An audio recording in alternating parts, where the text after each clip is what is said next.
তুমি মোক এৰি থৈ কলৈ গুচি গলা তুমি মোৰ প্ৰতি ইমান দিনৰ সলনি মহাৰাণী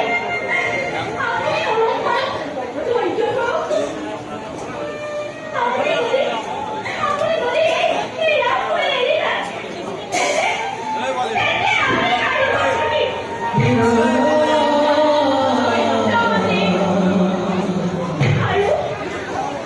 যদি আপুনি ঘৰলৈ যায়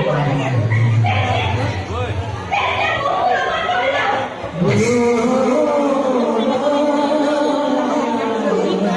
তুমিও কিয় যাব সত্য মই আশা কৰিছিলোঁ মোৰ পুত্ৰ সন্দেশ্বৰ নামত তোমাক প্ৰলয়ত আবদ্ধ কৰি নয়ন ভৰি চাম লক্ষ্য কেতিয়া আহিলি?